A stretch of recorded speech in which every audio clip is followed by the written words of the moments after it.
తుంగతుర్తి నియోజకవర్గానికి సంబంధించిన నివేదిక ఎప్పుడు ఇస్తారు అనేది మీ ప్రశ్న.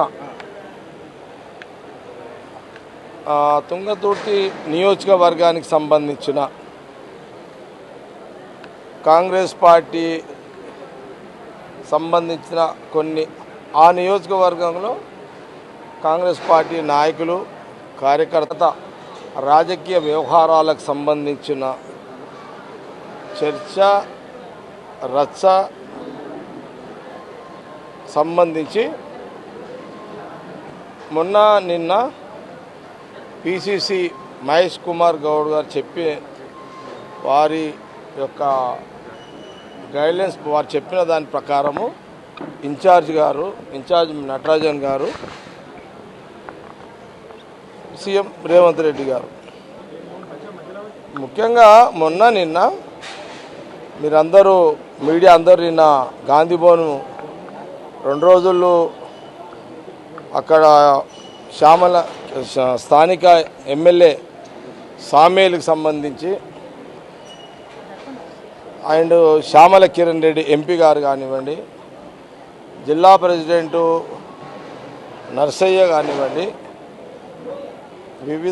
ఆ నియోజకవర్గంలో వివిధ మండలాలకు సంబంధించిన నాయకులు, 2 వర్గాలకు సంబంధించిన నాయకులు, 2 వర్గాల కాంగ్రెస్ పార్టీకి సంబంధించిన ముఖ్య నాయకులు, కార్యకర్తలు అందరి అభిప్రాయాలను 2 రోజులు మొన్న ఒక 6-7 గంటలు, నిన్న 5-6 గంటలు పూర్తిగా సమయం ఇచ్చి అందరి మాటలను వినడం జరిగింది, రాసుకోవడం కూడా జరిగింది. ప్రధానంగా ఆ జిల్లా అబ్జర్వర్ పార్లమెంట్కి సంబంధించినటువంటి సారన్న కూడా సారయ్య గారు ఉండే, మా పిఆర్ఓ హరి అన్నీ కూడా రాసుకోవడం జరిగింది. యాక్చువల్గా ఈరోజు సాయంత్రం సబ్మిట్ చేద్దామని అనుకున్నాము, కానీ ఇంకా 2 అంశాలు ఉన్నాయి ఇంకా. అందుకే బహుశా 18 లేదా 20 తారీఖున ఇంకా కొందరు అభిప్రాయం ప్రధానంగా నియోజకవర్గ నాయకుడు ఇన్ఛార్జు ఎమ్మెల్యే సామేల్ గారిది తీసుకున్నాము. ఎందుకంటే మొన్న కూడా చెప్పిన ఏది ఏమైనప్పటికీ కూడా కొందరికి నచ్చకపోని, కొందరికి ఇష్టం ఉండని ఇష్టకపోని సిస్టమ్ ఏం చెప్తుందంటే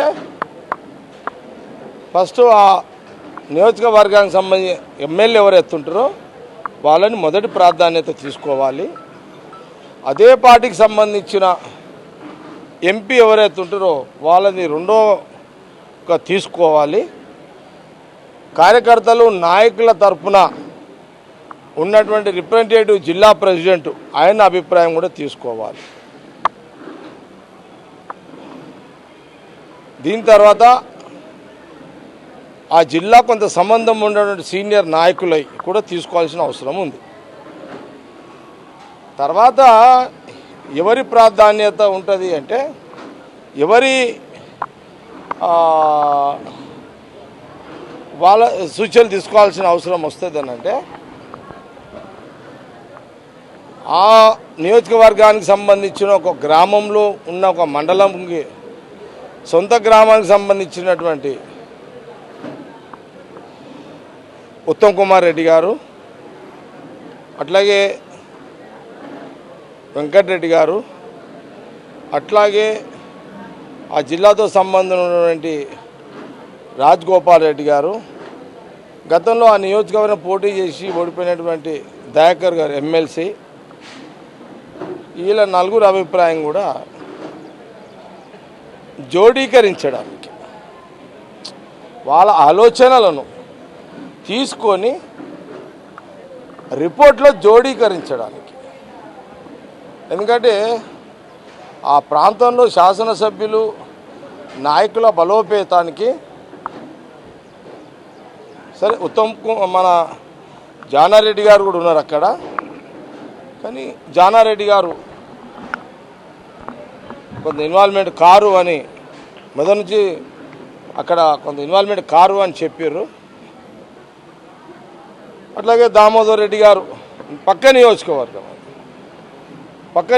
అంటే పక్క నియోజకవర్గము కాబట్టి దామోదర్ రెడ్డి గారి కొడుకు ఇప్పుడు ఆడు ఉన్నట్టున్నాడు. ఆయన పేరు సర్వోత్తమ్ రెడ్డి. కానీ ఏదున్నా ముందు శాసనసభ్యుడు సామ్యుల్ గారి అభిప్రాయమే మొదటి ప్రాధాన్యత ఉంటుంది. తర్వాత ఎంపీ గారు, జిల్లా ప్రెసిడెంట్, కాంగ్రెస్ సీనియర్ లీడర్లు, కార్యకర్తలు ఉంటాయి. ఆ జిల్లాకు పెద్ద మనుషులుగా ఉత్తమ్ రెడ్డి గారు, వెంకటరెడ్డి గారు, రాజగోపాల్ రెడ్డి గారు, దయాకర్ గారు వీళ్ళ అభిప్రాయాలు జోడీకరిస్తాం. వారి సూచనలను కూడా తీసుకుంటాం. వెంకటరెడ్డి గారు, రాజగోపాల్ రెడ్డి గారు, ఉత్తమ్ రెడ్డి గారితో మాట్లాడినా వాళ్ళు అధికార కార్యక్రమాలలో 2 రోజులు బిజీ ఉన్నారు. రేపు ఎల్లుండి వెంకటరెడ్డి గారు, ఉత్తమ్ రెడ్డి గారు, రాజగోపాల్ రెడ్డి గారు, దయాకర్తో మాట్లాడి వారి అభిప్రాయాలు కూడా ఆ నోట్లో రాయడం జరుగుతుంది. వీలైనంత వరకు అందరినీ ఏకాభిప్రాయం తీసుకురావడానికి ఇవన్నీ ప్రక్రియ చేయడం జరుగుతుంది. ఇప్పుడు సపోజ్ ఇప్పుడు ఎమ్మెల్యేగా సామ్యుల్ ఉన్నాడు, మళ్ళీ అధిష్టానం ఆయనకే టికెట్ ఇస్తే రెండోసారి ఎమ్మెల్యే గెలవాలి కదా మళ్ళీ, ఏది రిజర్వేషన్ సీట్లో. కాబట్టి ఆయన మళ్ళీ గెలవడానికి సీట్ అధిష్టానం ఇస్తే, పిసిసి, ఏఐసి, రాహుల్ గాంధీ నాయకత్వంలో మళ్ళీ ఆయన కానీ ఇస్తే అప్పుడు మళ్ళీ అతను గెలుచుకోవడానికి కొంత వెసులుబాటు ఉండాలి. కాబట్టి ఆయన ఆ నియోజకవర్గంలో లీడర్షిప్ కొంత ఆయనకు బలాన్ని ఇచ్చే విధంగా కొంత అందరూ ఒక ఏకాభిప్రాయం వచ్చేటట్టుగా ప్రయత్నాలు మొన్న నిన్న జరిగినాయి. కొంత ఒక మండలంలో చారి అని యుగంధర్ చారి, ఏం చారి, ఒక ఆయన అయ్యవారు ఉన్నారంటే చారి గారు అని ఆయన, ఇంకా కొంత నాయకులు, కొంత పాత సీనియర్ 30-40 ఏళ్ళ చూడండి మండల ప్రెసిడెంట్లు, 6-7 సార్లు మండల ప్రెసిడెంట్, బ్లాక్ ప్రెసిడెంట్ గతంలో ఉన్న వాళ్ళ అభిప్రాయం కూడా తీసుకున్నాం. అయ్యవారు చారిది కూడా అభిప్రాయం తీసుకుంటాం. సామ్యుల్ ఎమ్మెల్యే గారు కూడా కొంతమందితో మాట్లాడతానని చెప్పిండు. వారు కూడా కొంత టైం కేటాయించుకోరు. ఏది ఏమన్నా ఏఐసి డైరెక్షన్ ఏదైతుందో ఎమ్మెల్యే గారికి, జిల్లా ప్రెసిడెంట్కి అందరు కూడా చెప్పినాం. 3 ఏళ్ళు కంటిన్యూగా పార్టీలో ఉన్నవారికే జిల్లా ప్రెసిడెంట్లు ఇవ్వాలి అన్నదే ఆల్ ఇండియా కాంగ్రెస్ పార్టీ ఇచ్చిన డైరెక్షన్, పిసిసి మాకు ఇచ్చిన సూచనలు. అందులో ఒక 3 మండలాలు వస్తలేవు. ఆ 3 మండలాల మీద ఎమ్మెల్యే గారు యాజ్ ఏ శాసనసభ్యునిగా, కాంగ్రెస్ ఎమ్మెల్యేగా ఆయన పిసిసికి, ఏఐసికి కొంత అప్పీల్ పెట్టుకున్నాడు. నేను 2.5 సంవత్సరాలు ఉన్న వ్యక్తులను జిల్లా మండల ప్రెసిడెంట్గా నేను చెప్పడం జరిగింది. నాదేమన్నా ఏఐసిసికి, పిసిసికి, ముఖ్యమంత్రి గారికి, ఇన్ఛార్జికి నేను అప్పీల్ చేసుకోవచ్చా అని వారు అడిగినప్పుడు, అప్పీల్ చేసుకోవచ్చు, నీ అప్పీల్ కూడా నోట్లో రాసి, నేను నోట్ రాసి నీ అప్పీల్ కూడా పిసిసి మహేష్ కుమార్ గౌడ్ గారికి ఇవ్వడం జరుగుతుంది. తర్వాత వాళ్ళు నిర్ణయం చేస్తారు. ఇక అదే పిసిసి ప్రెసిడెంట్గా మహేష్ కుమార్ గౌడ్ గారు, ఇన్ఛార్జ్ నటరాజన్ గారు, దాంట్లో మళ్ళీ సీఎం రేవంత్ రెడ్డి గారు ఏఐసిసి కూర్చొని అల్టిమేటు నేను చేసే ప్రయత్నం ఏంటంటే ఎక్కడ కూడా క్లాష్ కాకుండా ఒక సమన్వయం వచ్చితో జరిగితే అందరు కలిసిమెలిసి ఉండేటట్టుగా ఉంటే బాగుంటుంది అనే ఒక ఆలోచనతోటే 6-7 గంటలు నిన్న మొన్న కూర్చోవడం జరిగింది. మళ్ళీ రేపు కొంత మంత్రులన్నీ, ఎల్లుండి ఇద్దరు, ఒక మంత్రిని, రాజగోపాల్ రెడ్డి కొంత టూర్లో ఉన్నారు, వారు కూడా వారు రాగానే వారు రాజగోపాల్ అందరి తీసుకొని ఒక పద్ధతి ప్రకారం సిస్టమేటిక్గా ఏఐసి డైరెక్షన్ దృష్టిలో పెట్టుకొని, పిసిసి నటరాజన్ సూచనలను, సీఎం రేవంత్ రెడ్డి గారి సూచనలు దృష్టిలో పెట్టుకొని సమన్వయం వచ్చే విధంగా ఒక రిపోర్ట్ తయారు చేసి, అటు ఎమ్మెల్యేకి ఇబ్బంది కావద్దు, సామ్యుల్కి, ఇటు శ్యామల కిరణ్ రెడ్డి కూడా ఇబ్బంది కావద్దు ఎంపీగా, వాళ్ళిద్దరు కోఆర్డినేషన్ కాంగ్రెస్ పార్టీకి, కాంగ్రెస్ గవర్నమెంట్కి అవసరము. కార్యకర్తల నాయకులు కూడా నిన్న మొన్న అంతా చాలా చక్కగా వాళ్ళ అభిప్రాయాలు వాళ్ళకున్న ఏమేమి లోటుపాట్లు అన్నీ చెప్పుకున్నారు, అన్నీ జరిగినాయి.